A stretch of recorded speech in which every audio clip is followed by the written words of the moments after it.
Hello dear student, आज फिर से मैं आया हूं एक बहुत इंफॉर्मेटिव वीडियो लेकर आप लोगों के लिए।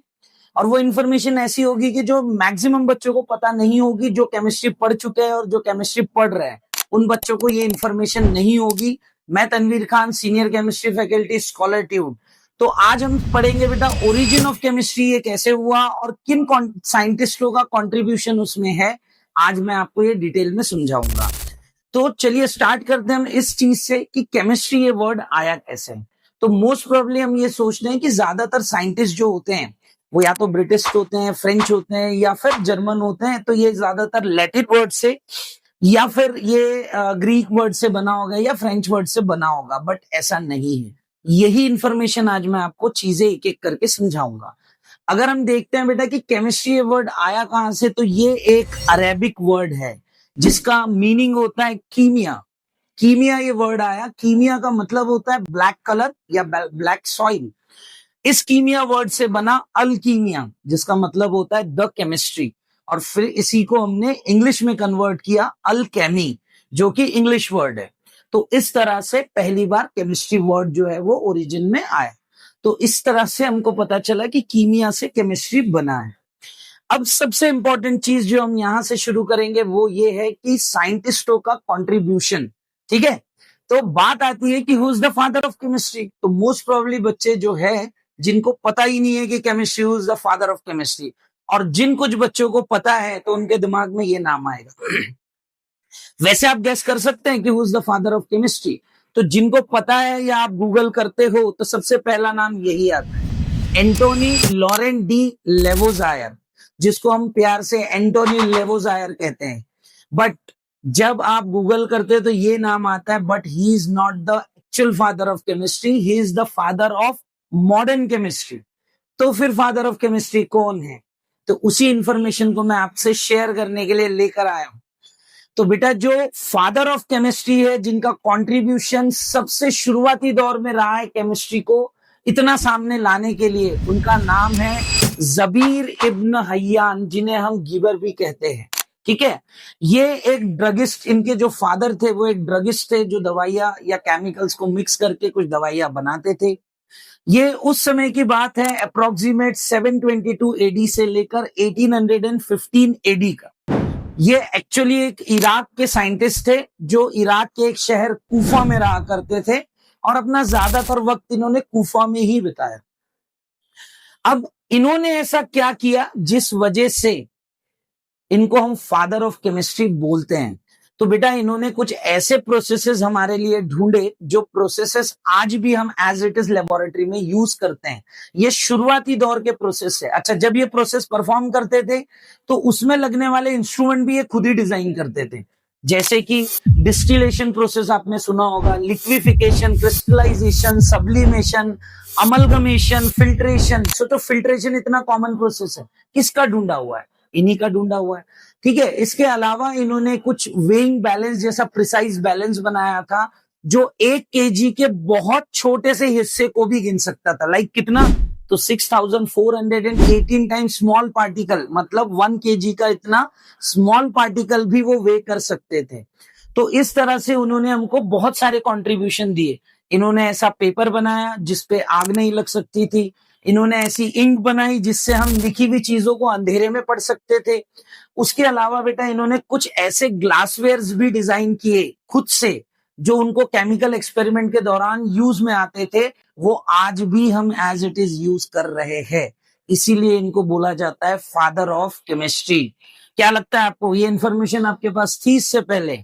नहीं। चलिए, इनके बाद दूसरे साइंटिस्ट आए, वो भी इराक के ही साइंटिस्ट थे जिन्होंने इनके बाद कंट्रीब्यूशन उसके अंदर दिया।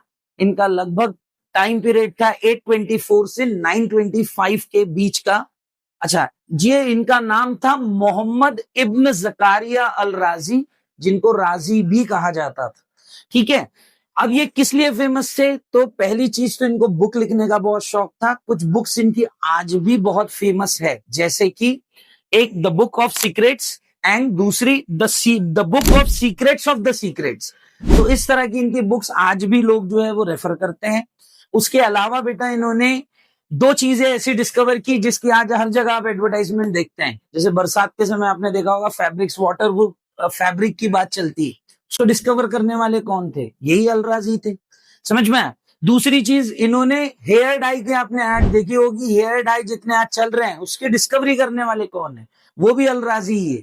तो ऐसा कंट्रीब्यूशन रहा है बेटा सालों पहले इनका, बट इन लोगों को वो चीजें मतलब उस कंट्रीब्यूशन का वो वैल्यू नहीं मिला जो बाकी साइंटिस्टों को मिला है। और उसके अलावा इन्होंने 20 ऐसे लेबोरेटरी इंस्ट्रूमेंट्स को डिस्कवर किए जिनको भी हम आज एज इट इज लेबोरेटरी में इस्तेमाल करते हैं। तो इस तरह से इनका कंट्रीब्यूशन रहा है बेटा। तीसरे साइंटिस्ट आते हैं इनके बाद, वो भी इराक के ही साइंटिस्ट थे जिनका नाम था अल किंदी। अल किंदी वो पहले ऐसे साइंटिस्ट थे जिन्होंने केमिकल को मिक्स करके परफ्यूम बनाने की, इत्र बनाने की जो है वो टेक्निक सीखी और हमसे 107 ऐसी रेसिपी शेयर की जिससे हम अलग अलग प्रकार के सेंट बना सकते हैं। तो इस तरह से सेंट बनाना या सेंट बनाने की टेक्निक को डेवलप करना, ये डिस्कवरी जाती है अलकिंदी को। तो ये कंट्रीब्यूशन इनका रहा है केमिस्ट्री में। अब इसके बाद बेटा जब ये एक एरा खत्म हुआ केमिस्ट्री का, इसके बाद एक दूसरा एरा आया जब हम कुछ चीजें सीख चुके थे, केमिस्ट्री की रिएक्शन सीख चुके थे। तब उस दौर के लोगों को मेटल को मिक्स करके अलॉयज बनाना उन्होंने सीख लिया था, बट उसको अल्केमी का एरा बोला जाता है। बट वो अल्केमी का जो एरा है वो थोड़ा सा डार्क फेज वाला एरा है।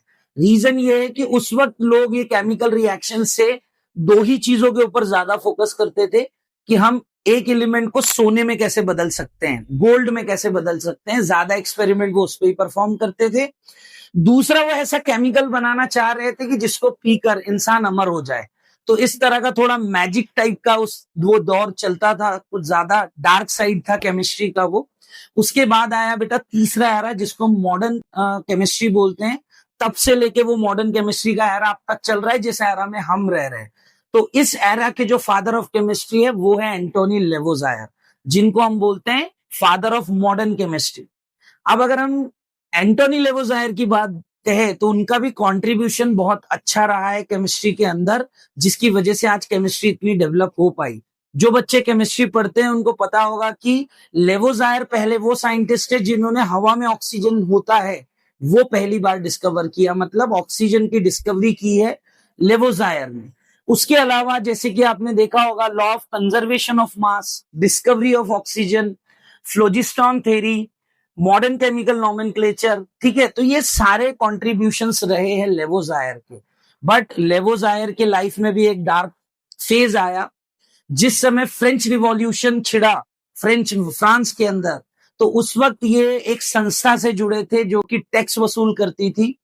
तो जब ये क्रांतिकारियों ने देखा कि इनका कंट्रीब्यूशन वहां भी है तो उन्होंने उनको रिवॉल्यूशन के दौरान पकड़ लिया और फांसी की सजा सुना दी। जो फांसी की सजा उनको उनके 50 साल की उम्र में लगभग 8 में 1794 को सुनाई गई। अपने मरने से पहले उन्होंने एक लास्ट सेंटेंस जो कहा था वो सेंटेंस ये था कि revolution the republic has no need of scientist. इसका मतलब कि आने वाली जो रिपब्लिक है उसको साइंटिस्टों की जरूरत नहीं। तो इस तरह से एक बड़े साइंटिस्ट जो है उनका एरा खत्म हुआ और इसी के साथ फिर केमिस्ट्री धीरे धीरे आगे बढ़ने लगा। लेकिन इनका कंट्रीब्यूशन लोग भुला नहीं पाए। इस वजह से जब हमने उनके कंट्रीब्यूशन को ऑब्जर्व किया तो हमें लगा कि उन्हें इस टाइटल से नवाजा जाए, मॉडर्न केमिस्ट्री के फादर बोला जाए, इसीलिए उन्हें फादर ऑफ मॉडर्न केमिस्ट्री बोला जाता है। तो बेटा ये रही केमिस्ट्री की ओरिजिन के बारे में। कैसा लगा आपको ये इन्फॉर्मेटिव वीडियो, प्लीज मुझे कमेंट करके बताइए। नेक्स्ट टाइम मैं आपके लिए एक और इन्फॉर्मेटिव वीडियो लेकर आऊंगा। जुड़े रहिए स्कॉलर ट्यूब के साथ। Thank you so much.